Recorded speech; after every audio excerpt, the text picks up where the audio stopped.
Hello there everybody, and welcome to my Budget Model Railways Shelf Challenge layout. Let's go back in time to find out what on earth this actually is. This layout starts because Budget Model Railways did a challenge where in a metre by 20 or 25, I can't quite remember, shelf, you've got to build a layout. And that struck a chord with me because I'd lost a bit of my modelling mojo. So a quick layout build, ironic, would be really useful. So originally I planned this, which has got a bit of a hillside to it, a singular point and a wagon works, touching on an idea that I've done in the past. Don't go and look at them old videos, they're rubbish. I might have taken them down actually, can't quite remember.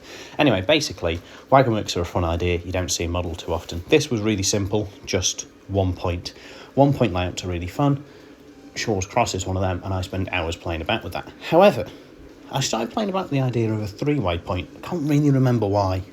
I imagine it was because there was one cheap on eBay at the time. That tends to happen.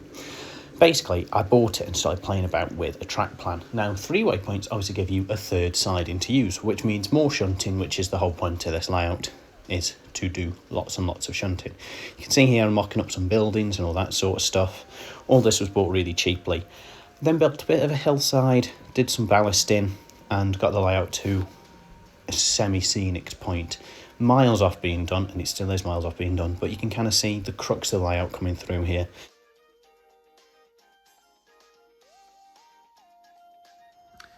I've put a load of stock on this layout. It's far busier than it ever would be in normal service. But I just wanted to show just how much potential there is with such a small space. I've seen a few people online discussing how shunting layouts are incredibly limiting because you're only shunting wagons back and forth. But Shaw's Cross has got one less siding than this, and there's loads of shunting potential on that. And this, I'm well impressed with just how much one extra siding's brought into the layout. And the layout is just 20 centimetres deep. And it just shows how much can be done on a micro layout in this space. I know micro layouts aren't for everybody, but as I've said before, they're the best way to get into this hobby. It's far better to build a layout than just collect stuff with the view of building your dream layout one day, because you learn new stuff. Speaking of new stuff that you've learnt, I've learnt how to make back scenes. These are foam board, and they're just really simply wood screwed into the baseboard itself.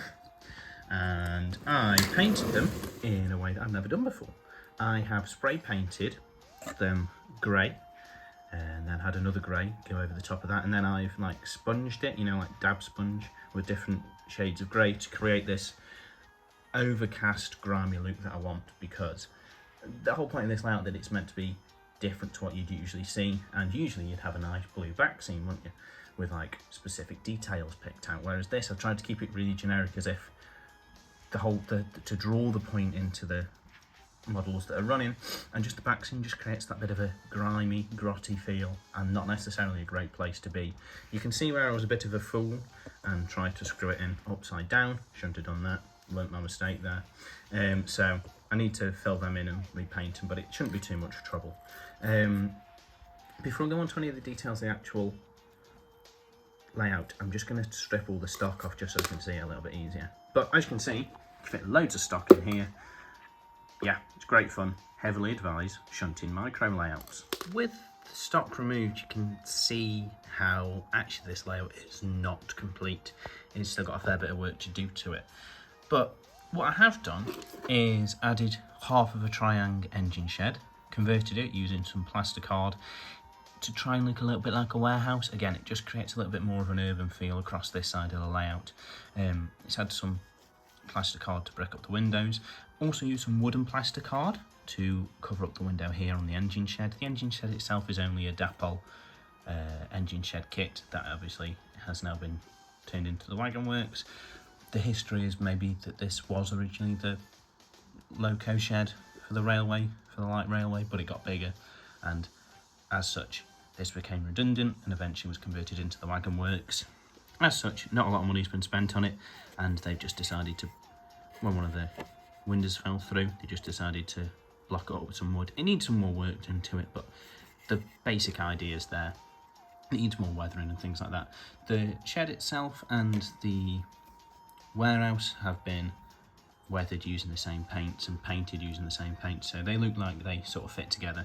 We've got some laser cut buffers on here. Basically I just need to glue them on.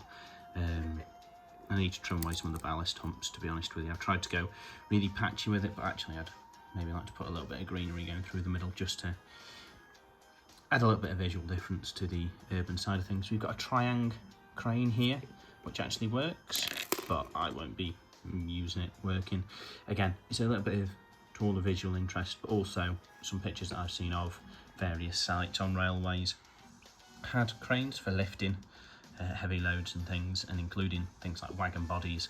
So I thought it'd be quite a good feature to have there, and it does sort of stretch out across the, as you can see, nothing's glued in, across the first side in here.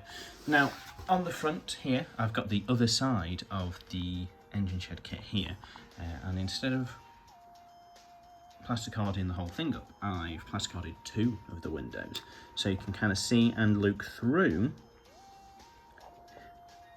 the scenic brake. I don't know, I'm not sure whether I like the effect or not. I think it's quite cool to see things coming and going, though that road wasn't set properly, but you can kind of see how looking in sort of makes you feel like you're a bit of a train spotter. That's the vibe that I was going for. I'm not too sure how well it's worked, but for the moment it's the best that I've got, and it just means that it's more of a passive scenic brake than, you know, the typical bridge or whatever. I've got a rebutment on this side, which is just made out of, again, plasticard. Just again, I've used the same paints as down here to try and create a little bit of linkage across that, but this has just been more heavily weathered, to be honest with you, using various greys and what have you. The inside of that wagon's great, isn't it? I need to work on that. Anyway, the back here I've got a hillside, which is green and has had some static grass applied to it. Various different tones used just out of one of them Nosh puffer bottles, you know, the ones that you squeeze and go. It looks alright, it needs another passing over, but for a first go, which is basically what this whole layout is, this is just the first pass of painting, weathering, detailing. I think it's alright. I've got a little bit of a path here, a little bit of, I've forgotten what they're called, but basically people find shortcuts if they can use shortcuts rather than using official routes. So maybe most of the workers work on a housing estate behind here, and this just happens to be the easiest way to work. Might have a few figures set on there. I think maybe a dog walker, something like that. Always wanted one of them, and I think it'd be quite cool. But basically, that's the layout really. The 3-way points really come in handy. You can see here that I was originally going to have it as wire and tube, but I couldn't really get it to work the way that I wanted, so I'm just gonna hand operate it for now. I use a tool for uncoupling the KD couplings anyway, so it's not like this layout's going to be running automated.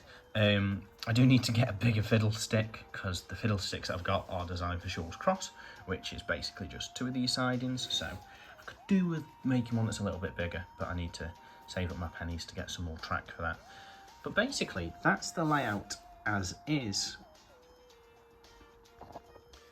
So what's next for the layout? Well, I'd like to have a running session. I've not had a running session on here in a little minute. Obviously there's various details that I need to complete. I'll maybe want to remodel some of the yard, put some more greenery in the yard, maybe even make one of the sidings a touch overgrown. It might impact the amount of shunting that I can do, but I think visually it'll be more interesting. Still undecided on that. Let me know in the comments section below what you think. And yeah, generally just continue with the detailing. This layout concept's really good. I mentioned before that it's a budget model railways challenge. I'll leave a link to the initial video on that in the comments section below. But basically, this has been good. I've sort of lost a little bit of my modelling mojo recently, so it's been quite good to kind of to and fro on this a little bit. I've been very busy and things with work, so I've not done loads to this in the last couple of months, but it's good to have a layout, and it's good to have one that's got loads of playability, because at the end of the day, that's all this is, playing trains, isn't it? So I'd like to thank you for watching the video. If you liked it, let me know. If you didn't, let me know, and I'll catch you in the next one. I don't know when it is or what it'll be on, but yeah, see you later.